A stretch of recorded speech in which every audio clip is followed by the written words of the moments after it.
All right, so just got this out of the spray booth this evening. This is a project I've been working on for a client. This is a back panel for an island. And they had wanted me to make the back panel out of beadboard.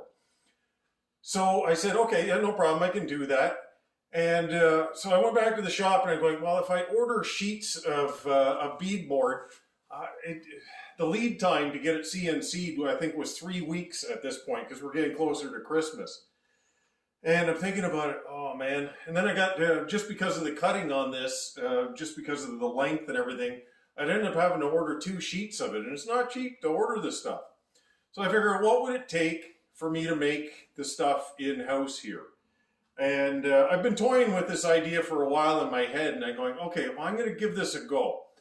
So basically, what I've done is I created beadboard out of using 2 skill saw blades and a 1/4 inch washer. And all I've done is I put 1 saw blade, a 1/4 inch spacer, and a saw blade. And I made sure that both of these saw blades were exactly the same diameter. So brand new saw blades from like 7 1/4 blades. So basically anything you'd get for any kind of skill saw. So anyways, but I had to plot this thing out properly. I had to figure out what my spacing was and so on like that. So I laid this out so I understood exactly all the parts and pieces I needed for this. So basically the thing is 34 3/4 inches high. And the spacing in between from center to center is 3 inches on this. So it goes 3 all the way across here. And but one of the things I wanted to do was I wanted to make sure that this height was a specific height because my baseboard that wraps around here was very critical. So these are some of the things I was doing when I'm planning this out as I'm working on this. In my mind, even before I actually start doing this, I'm already trying to figure out how this thing is actually going together. So basically, at the end of the day, this is what I wanted to achieve right there. Okay? 2 saw blade cuts and leaving a 1/4 inch in between. And I used a small little plane to round those over. But the reality is, if you got a scraper like this thing works just quite well, so long as it's sharp. All you gotta do is go like this and like that. And you just want to be able to put some kind of rounding on it like that so you can hit it with some sandpaper after. So that's where my brain kind of took me right off the bat is, okay, I could do it that way. And as I was working through it, I made some adjustments that made things work a little bit easier. But at the end of the day, I think this thing turned out actually pretty good. It's an interesting color. I've never used this color before, but I think it looks quite fabulous. Anyways, I'm going to show you a couple of the details on here. Okay, so one of the things is down on this corner here. You can see that 1/8 inch step so that this the beads then sit on the top of the baseboard right there. Okay, and I added a couple of little details on the post and so on like that, just to make it look a little bit nicer. But at the end of the day, I think I achieved what I was hoping for. And I'm pretty sure the client will be happy with this at the end. They gave me some freedom to create this, but I told them approximately what I wanted to do. But it was an interesting process because I've never done it before, but it actually worked out way better than I thought. And I would quite easily do this in the future without having to spend money on getting this CNC because it really didn't take that much time.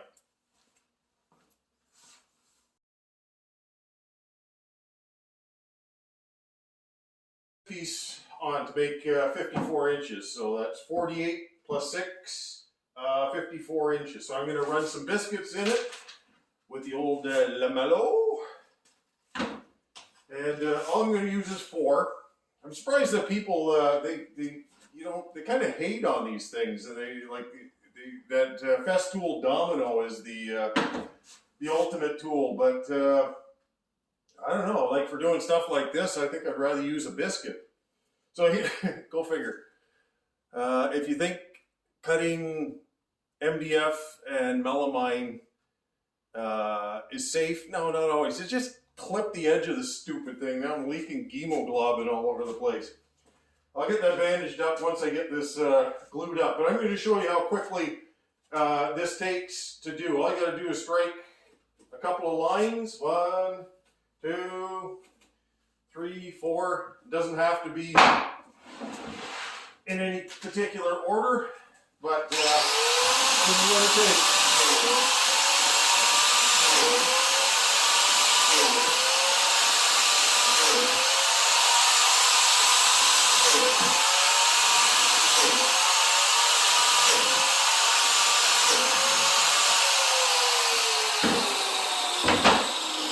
Okay, that's it. So, okay, I'm going to get this glued up. There's something to remember when you're gluing up a panel like this, when you got biscuits or something. Minimum 3 clamps. You want 2 under and 1 over, or 2 over or 1 under, because you want the balance. Because if you just put 2 clamps on this thing, it'll go like that. And you need to keep it flat. So whatever you tighten here, the 3rd clamp on the other side is a little bit more to balance it out. And you make sure that you look down your panel to make sure it's flat. All right, I'm gonna go get my glue. So, got the glue. So I want to get this thing done because I'm getting kind of hungry. It's lunchtime and I have to pee. I think that might be worse right now. All right. Put a good amount of glue on this.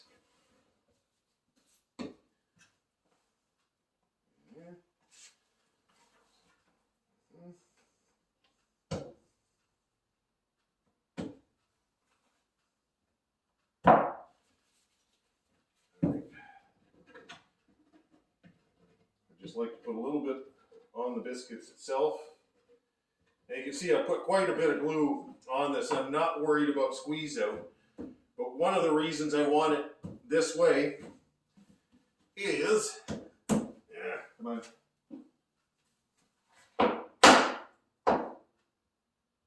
There we are. Is because if there's any squeeze out, it's going to help fill this, if there's anything in the crack that needs to be pushed. So, all right, here we are. 1.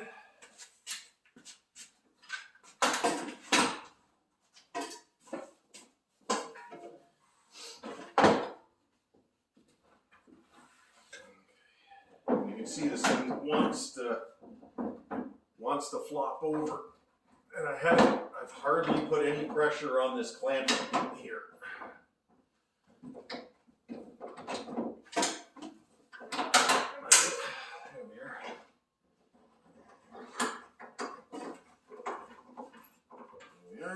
Snug that just a little bit. I'm not putting much pressure on this thing yet until I get it set where I'm happy with it.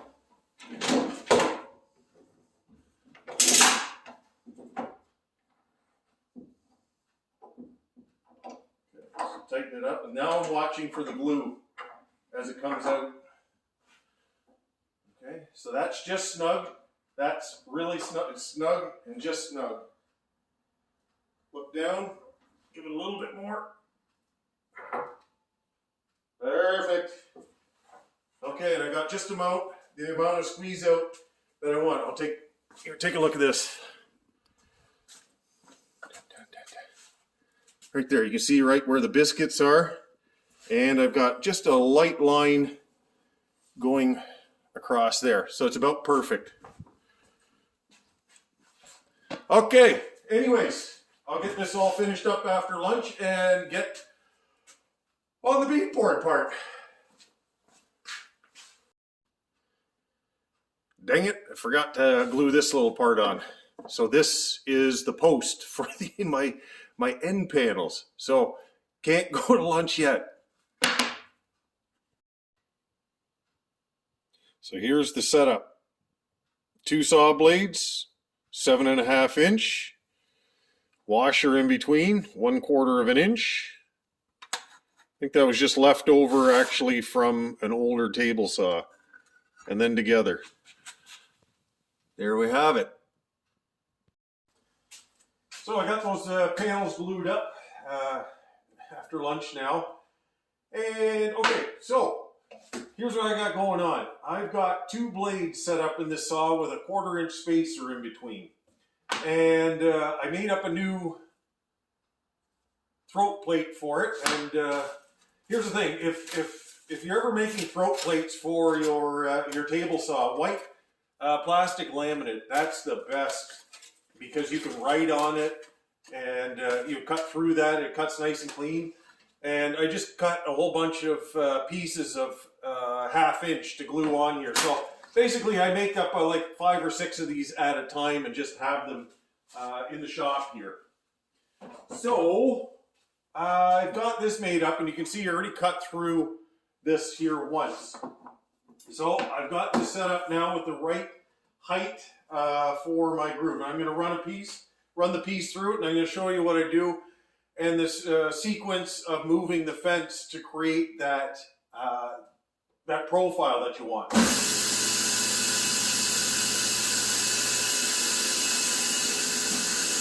just going to make one little mark and double check it.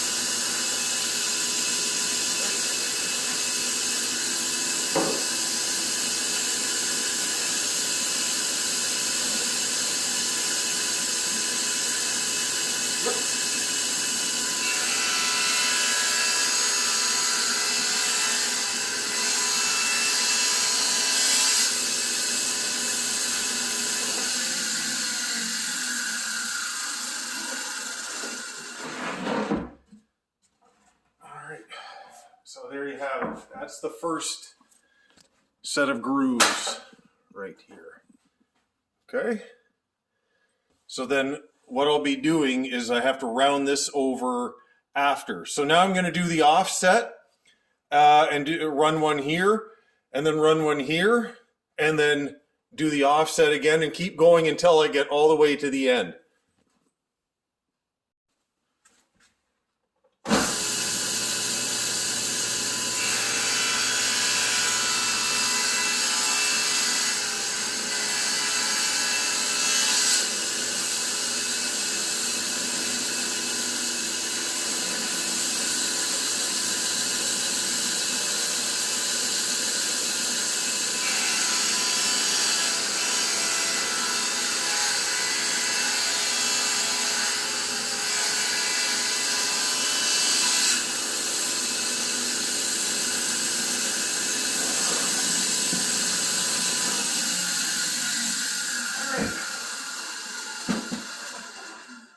So there you have it. So my space in between is 2 5/8 and 2 5/8, and I just keep repeating that until I'm all the way past this point here. So that's basically how you can run beadboard.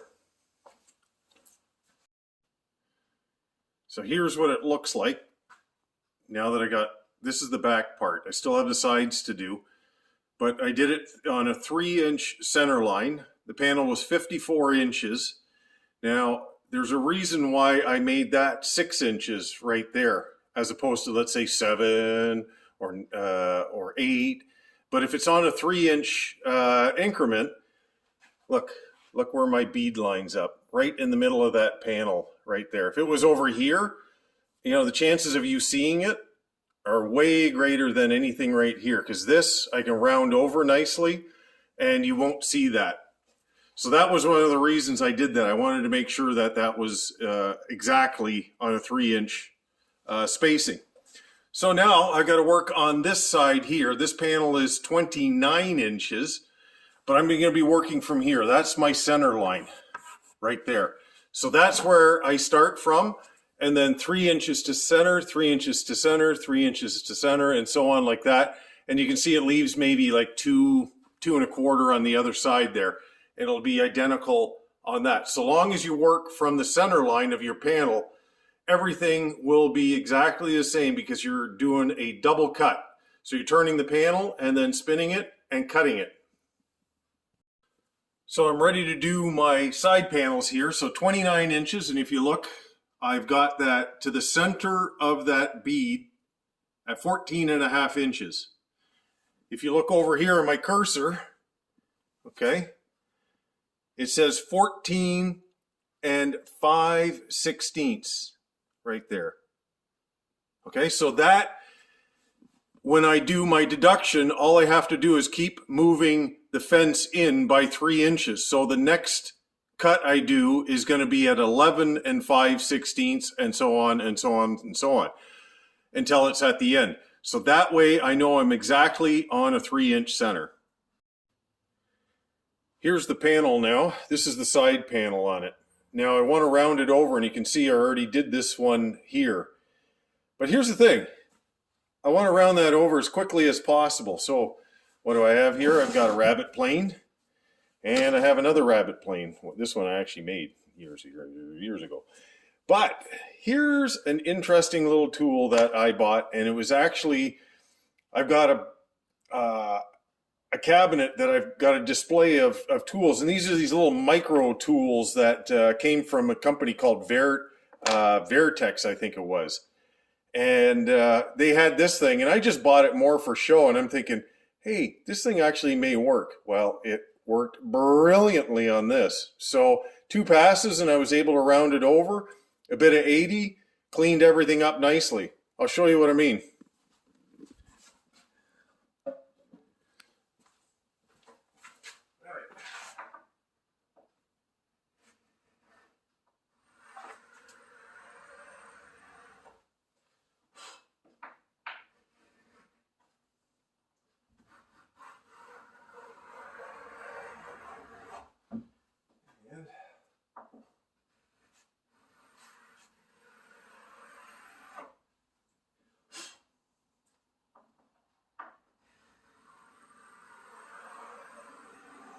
Yeah, baby, look at that. And a little bit of sandpaper.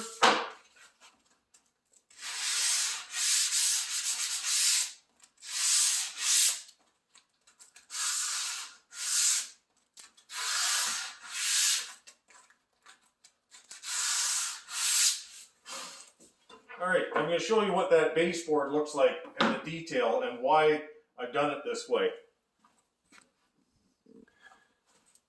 Okay, so you see what I mean here? Now this bead is resting on the baseboard right here. And that way my paint line, I don't have a hole in here. So all the way down here, it'll be nicely closed off. So what I have to do is make a little notch in here to have this bypass so I can miter it and return it. When you need to get something done, sometimes you just got to do it. It was too far to reach. This way I got way more control on it. Talk about getting into your work. This way I think all I got to do is just flip the panel and I'm done. It's way easier to do it this way.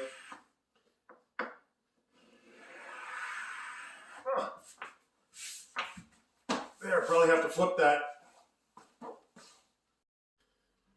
So I got this flipped upside down so I can do the moldings on here. And you can see everything is up nice and tight up underneath here. And I've got this pre-mitered on here. Now a little trick for you to do your corners. Just take a screwdriver. And what you want to do is you want to roll your miter after it's been glued. Okay. Just go over it on both sides. And what it does is it just pushes everything nice and tight together. And then you're not having to fill that if there's any kind of crack with putty. The glue and the fibers will kind of just mesh together. And you just push it tight. And then it's ready for sanding.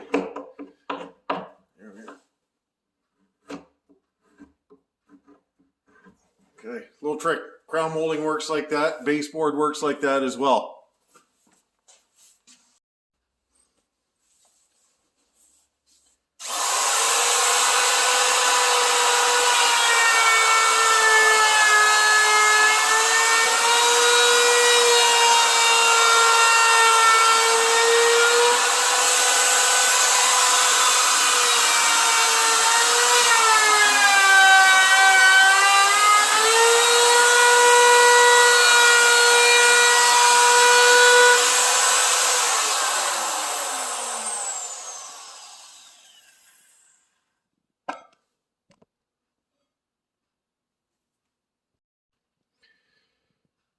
So this is ready for cleanup on Monday. I've got everything prepped.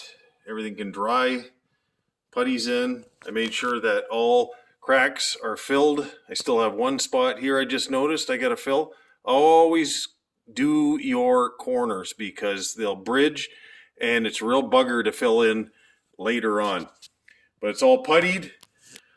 I got the bevels done on the post and all the beadboard is pre-sanded.